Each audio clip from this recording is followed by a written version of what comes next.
Okay, so where do we want to start? I want to take a step back. Ooh, I like this. Okay. First thing is, why would the price not be available directly on the website? Ooh, spicy start. Because why do most companies decide to do that? Yeah. Because they're afraid that if you can get the pricing without them, then that's one piece of information people want. So they feel of no value and like they can't control the sale. Don't you feel that it's because a lot of people are changing prices based on the person they sell to? That's another part of it. It's another part of it. Yeah, or they'll do discounts and they want to get away with it, or they'll do family deals and they want to get away with it, or they, the pricing's pretty erratic when you look at it. So I think that's part of it too. Is that the whole step back? Do we step forward now? No, I think he brought up a very good question, and I think there is no black or white to this one. I think if you're selling a SaaS and there's only one offering, then the price should be there. If there are multiple offerings like enterprise, small business, etc., I wouldn't put it on there. And I know that's contrarian surprise, but I don't want anybody using price as a qualifying out process before they actually understand what we can do. So, I mean, I have no evidence in this, but I think I'd almost rather lose to people not calling me because there's no price, and I'd want them to lose by not calling me because of the price. So question for you, Keenan, because you're selling service. You have kind of like a package for coaching, even though it's gonna... Title. Even if it adapts to like customers, but have you ever tried very different pricing? I'm calling like maybe like 2 or 3x difference for similar coaching that you are offering, but because the value is different, the price is gonna tremendously change. 100%. Like, so just in our pricing alone, there can be a 50% difference on whether or not you're with me or with one of our certified trainers. If you're going with our, we have multiple products, right? So you can have your retention packages. Which retention packages do you get? How many people do you have? So there is a fairly big range on the pricing. So I'm not going to get into that. I'm not going to have a pricing conversation with you. Or I'm not going to allow you to use pricing as a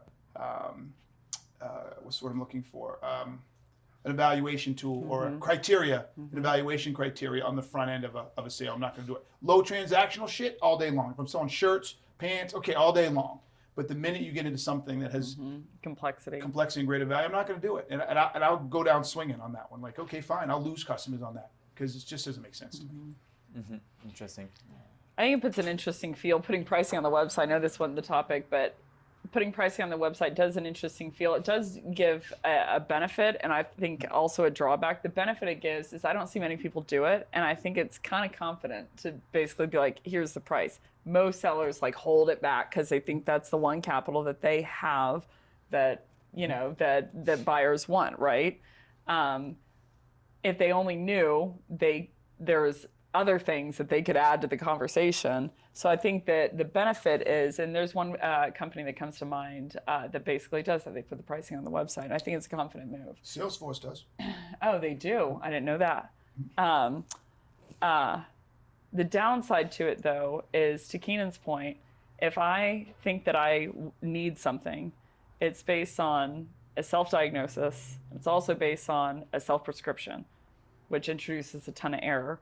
The other thing is if a salesperson is involved, potentially they could find problems that the buyer doesn't know about that you could also solve with the product. So the value, that they would receive from a tool and also the price that they would pay would increase. So you're basically bending me and saying like, I'm okay with people going through all that process. It's faster, it's better, it's quicker, it's easier, which, it's kind of like the PLG conversation.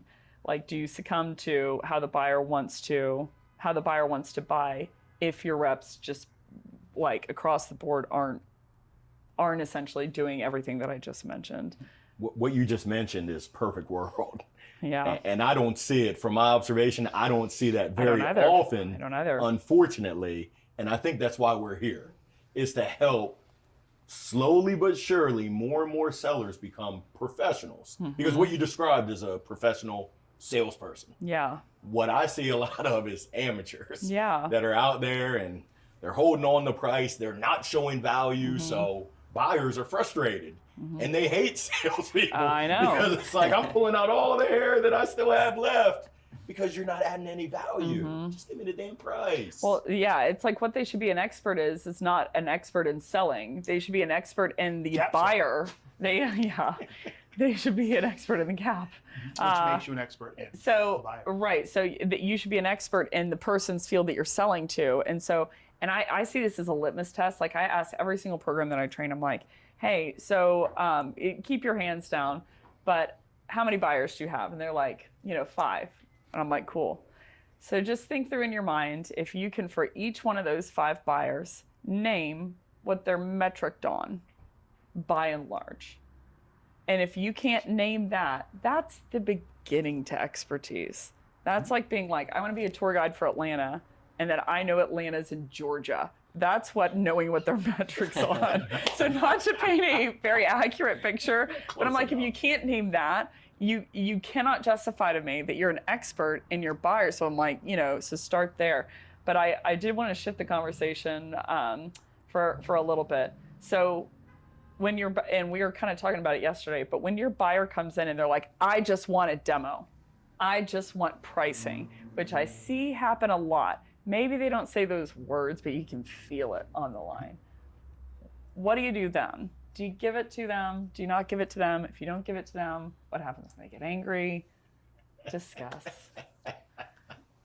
I think in my case it's a bit different because it's a self-service software. So as we were saying before, I think self-service is a byproduct of all sales amateurs out there who don't know anything about, the problem that they are solving. Yeah. They don't know anything about their buyers. So I think it really depends on your price point. I think when it's as Keenan was mentioning, I think when the price is pretty low, I think transparency is also a sign of trust. It also shows that you are not, because one of the things that we didn't mention is the buyer's feeling. And personally, my feeling when I'm on a software that I know I want to use or that I feel that could be helpful to solve a specific problem, if they are telling me book a demo in order for you to know the price, etc., I know exactly what they're going to do. They're going to qualify me. They're going to ask the revenue. They're going to ask how big is the team. And based on that, they're going to pull out from their hat a specific pricing based on what we do. And I can tell you about it because from the time where we started sharing our metrics and how much revenue we were making, etc., to the time before that, everything's changed. Like the quote that we were receiving were 2 or 3 times higher for the exact same thing. Because you have money now. Yeah, exactly. And so they're like, he can pay this. Yeah, of course. Because that's what rolled through my brain before. Can they afford it? Yeah, and it's crazy. For the exact same products, I have a few examples where basically same product, same service, the quote was 2 or 3 times the initial price. And it's not as just you me. raise money. So it's something you bought beforehand. We never raised money, but when we sold a percentage of the company and got the valuation, And the thing is sometimes, you could say, because my first thought was you know what, they might have increased their pricing over time. No. So what I did is my friend who owns also a very small company, you couldn't find him online, but he has a so he went and shitty go website. shop. So I was okay, just ask for a demo and see how much they charge for just accessing the software, the same as we're gonna have. It's it's that price, and it was basically 3 times less than what they charge us. That makes for an interesting. I have to process that because, man, there's a lot there. From a technical perspective, I can understand where you're coming from, and I get it. But from a value and seller perspective, and from a services perspective, I've been very clear with my clients, especially on the consulting side of the house. Not as much the training. The training is the same price for everybody. You'll pay more because you have more people. So I can, for lack of a better word, I get more. The price per person only goes up if I'm doing the training versus somebody else, right? But on the consulting side of the house, if it's a small company and they want me to do the consulting, my minimum consulting is $25,000 a month. If it's a big company and they have lots of salespeople, it could be 50 to 75. Yeah. Right? And the real reason is because if I move the needle here at 1%, that's 3 million, 5 million. I don't give a fuck what the number is. Over here, I move at 1%. It might, be $100,000. So I am not going to charge in any way, shape, or form the same amount because the value to what I'm selling changes. Now, in a technology, probably not because I'm not there. It's not my time. Exactly. Right? And it's not my people's time, my consultants. If they had a slew of us, I'd do the same thing.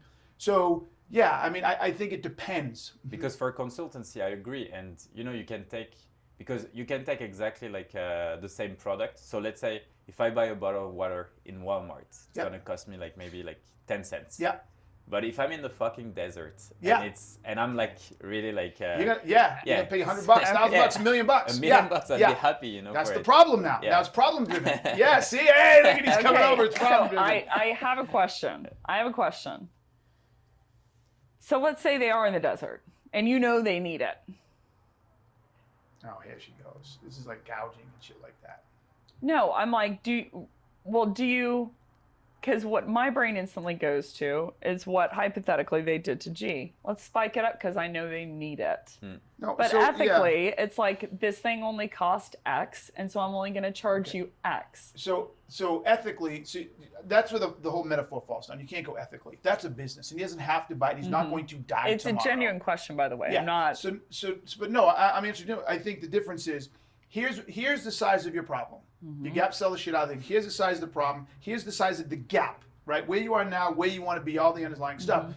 And this is our cost. And even if I'm charging more than I would for Larry's problem's not as big. The gap isn't as big. So why do you care?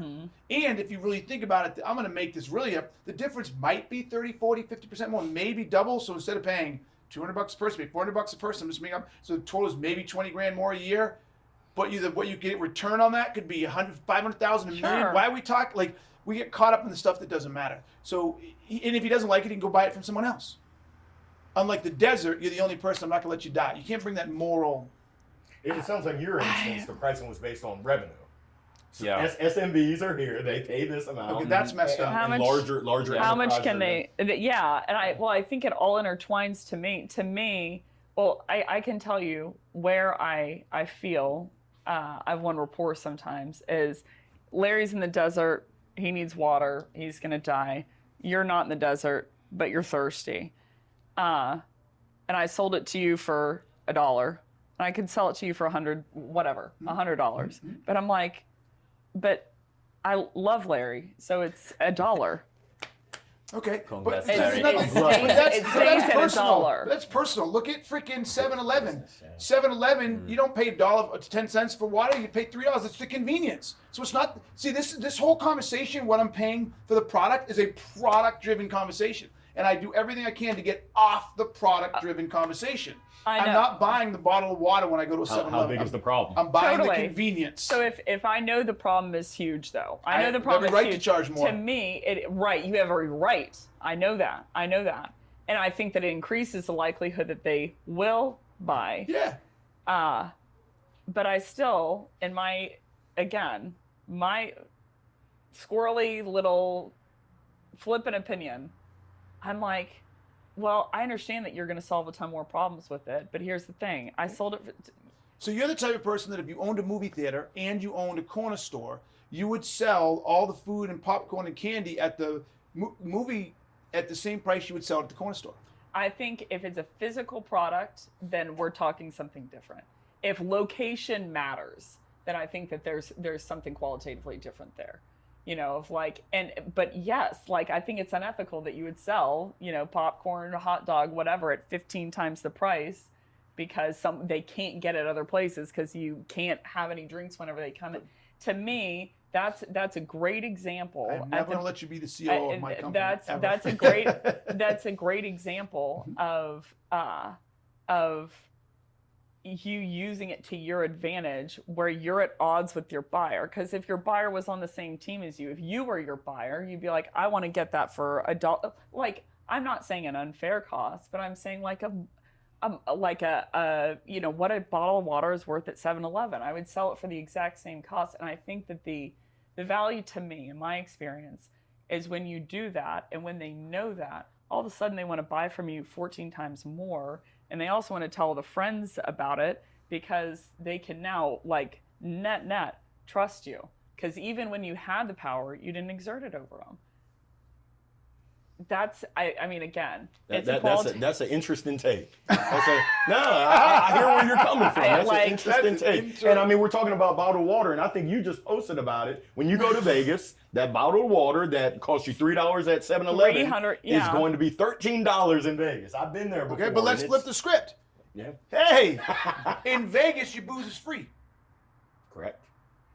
Because they know they're going to get it on the back end. Totally. Yes, so I mean, there's a whole inverse conversation in that regard. I think, right. I think in most case scenarios, we do not have our buyers back.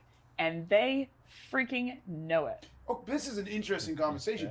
Do you believe it's your job to have your buyers back when it comes to pricing? Absolutely. That's why you, within reason. How do you find the reason? I'm never going to discount something. I'm never going to, I'm like, here's the price that was reasonable. I'll give you an example. I had a sponsor come in and they said, this is the very beginning of my business. And they said, we're going to give you X amount of money. And I was like, this is a good chunk of money and will really get me started to sponsor. And they knew that their main competitor was salivating over the opportunity too. And I said, so I have this meeting, on Monday, but they worked it out and they're like, here's, we're ready to do this. And they said, so you have a meeting with blank on Monday. They said, when they double this, because they will, what are you going to do? And I said, I'm going to politely decline. You're a good partner to me. And like the 2X of this, the price tag of like emotionally, what that would do, not only emotionally do to me, but that would make me have to prove the ROI of 2X that rate. And I'm like, it just doesn't feel right. I don't feel like I should be making moves like this. So they knew that I asked for essentially $130,000 less than what I could have gotten from this competitor. And because of that, it turned into an unbelievably sweet relationship. They wanted to renew, they wanted to upsell for the tour, on, because they knew that, again, if they had asked me to go below that rate that was fair, I would say absolutely not. Here's the fair rate to me. I was waiting for how long that came out to you. So the minute one of your buyers doesn't think it's fair to them, you're in the exact same place you're just trying to get away from. No, so if they don't think it's fair to them, that's absolutely fine. Then I didn't do my job. I'm not going to use it to their disadvantage. But I don't think a single person here said that. We're all operating from the perception of it is, I think selling a bottle of water to him for $100 because he's been in the desert for 6 weeks is not gouging. He's about to die. Someone else can come in there and sell it to him for $1 million and you pay for it. Totally, but that still doesn't make it right. It doesn't make it right because he's not in a position of power. So I would say, okay, if it cost me the same to get to the street corner that it did to the desert from a cost perspective, and the bottle of water costs the same to me, I'm going to sell it to him for $1 and him more quickly for $1. Why? Because he really freaking needs it. I'm never going to use it to exert power of you'll pay $100. But I'm I of course I want to have his back when it comes to pricing. If this only cost me ethically blank, could I charge you double? Sure. Could I charge you triple? Absolutely. But to me, that's how you make long-term trust right off the bat, that you're of course I could do this to you, but I'm not going to. Here it is. I think you missed my point. Even at $100, he thinks it's an amazing deal. You got his long-term trust. So what you're coming down to is the subjective perspective of what I think it's worth. You or I or you or you. Yeah. And whether your customer agrees on that or not is their own subjective piece. So you're going to get to the same place that you're describing with certain customers in all kinds of different situations. I would never increase or double based on funding. I would never increase or double. I wouldn't do that. I agree. Based on they need it. More than the next person. I would say. Why wouldn't you set your pricing based on the environment? That's a whole different conversation. Okay, so knowing someone was coming out of the desert, you'd probably have a stand there with higher priced water. I wouldn't put my pricing based on environment. I put my pricing based on head count, how many cohorts, how much time did it take me, from the system perspective. But I wouldn't put it based on even because someone gets a lot more value than the next person because of my tool, I'm like, good on you. So you have the pricing to create. Where are you on this little argument? It's healthy debate. I don't feel like arguing. I think Argument. I think it's interesting, like at different level, because first things first with the deserts, I think that if we go back to the analogy of water, something we're not taking into consideration is that to bring a bottle of water to the desert and have a shop there is definitely an opportunity cost. Like it's gonna cost a lot. You have a helicopter to bring the water, etc., etc. Right. So actually your margin and how much revenue you're making on the water is actually very different. So I would assume that it's normal to have a really high price. Like when I was hiking in an African island in the middle of nowhere, there was this like very small village that are only like getting food with helicopters and this type of thing. So when I would buy something, it was really expensive, but you know what? It makes sense. Like they brought it with a helicopter. When it comes to it's interesting to think of how much value does it bring to the person. But what I like about what Becc is saying is, do you want to win the relationship, which means long-term partnership, long-term referral, long-term testimonials and success stories, or do you want to win a quick sale? Because the truth is, of course, like if that product is like, let's take the example of Lemlist. We're selling a tool at a fixed price. Some people, they are using it for a few months, and maybe they're gonna spend, let's say, like a few $100. They're gonna make 1,000.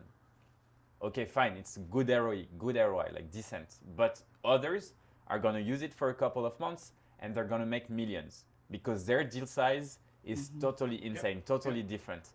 Technically, I could say, you know what, this guy is getting like tremendous value. Like if I wouldn't put the pricing on the website, I could sell the tool at a much higher price, because obviously if the guy sign like or close one deal, is gonna the ROI is gonna be like 10,000x. But I prefer 100 times believing in the long-term relationship, saying that it's a software, this is the price, no matter if you're like rich or super poor, it's gonna be the same price. If you're NGO, it's different, but in any case, that's simple, that's transparent, because I feel like transparency is what builds trust. It's exactly the same of what we do with our team. You know, like every salary is transparent. We know what everyone's earning. I like transparency. I think it builds trust, and I think trust is the best way to sell something. It's the best way to provide more value. And I feel like as soon as you are focusing on so-called value, you are kind of breaking the trust from time to time, because adapting too much your pricing to the person you're selling, I think has a lot of cons. Because people talk. Yeah, I think the word adapting is where we're getting hung up. I don't advocate adapting, so changing for every person. Our pricing is the same. Yeah. Right? If you're an enterprise, you're going to pay more. I'm telling you that up front. I'm not adapting. Now, if you're an enterprise that does 100 million, another one that's $1 billion, you're not going to pay more because you're $1 billion. Right? But you're in that category that where it doesn't make sense, I guess the helicopter concept, for us to spend our time at the same price we charge for someone else, because the return is 10 times greater. It doesn't make sense to us to burn that time, right? Now, to offset that, I guess we could stay there, but then we lose these people downstream, right? So we can take in everybody. We recognize, as long as we can show the value at this price and show the value at this price, it's fine. So I think the word we're getting hung up on is adapting, or adapting your price. I will never adapt price. In this purchase I just made, we will show our price, and we will, it won't change for anybody unless you have different features. Like for this, you'll get this, and for this, you'll get this, and for this, you'll get that. But no, there's no adapting on the fly. No, I think that's messed up. Because I was about to say, in my experience with you, I've seen you do, like the opposite to your point. Like, I remember I've noticed markedly that people ask for something, you'll be transparent. You'll be like, hey, here's the pricing per head, blah, blah, blah. You would rather give away pricing information than not get, the two realities were, I don't get pricing, or I have to give pricing information, or I can't get to their problems. Like this one, you'll walk. Hard walk, meaning they won't give you the data. Oh, yeah, and you're yeah, I can't even work with you. Yeah. But if they just want the price, I've seen you in practice. But I do think there's I think there's the mix of it to both of what you're saying of like, how do I build trust up front? How do I build it long term? But how do I also like, you need to trust you need to build trust with your buyer, but you also like there's two different sides to it. I feel like there's, when it comes to the money conversation. So I feel like if qualitatively they can feel that they can trust you, and what part of it is that they're trusting that you're an expert because you're asking the right questions and you can diagnose, and also trusting you that even when you have the upper hand, that there's a difference. And I'm going to close with this because I know this episode's long. There's a difference in Greek between the words meek and weak. And weak means you can't do it. Meek means you can do it, but you don't. Yeah. Right. And it says like, basically those are the people that will inherit the world, is you do have the ability to exercise power, but you lay down the sheep instead. So I think that it introduces a really interesting opportunity when you can do something to someone for the negative. I think we can remember too, though, it's business. Yeah. It's business. And the end of the day, 99% of the time, people will not remember what you did for them. When push comes to shove. When all is good, like, oh yeah, I appreciate it. When push comes to shove, they're out. I remember things that people did for me. I didn't say they wouldn't, but if you play it like a gambling concept, for every 100, you're gonna lose. And because of the expansion too. You're gonna lose 80 out of every 100. But the when push comes to shove. expansion too. It's like great example is Darren. You did one thing for him once, and look what it caused. Not only case study, but like expansion. All our clients are like that. Yeah. 100%. So I think. I'm not looking at the short term, but I do hear people. I charge them out the ass normally. So that was it for Green Room Candor, episode 5. When your prospect wants pricing or a demo, do you give it to them?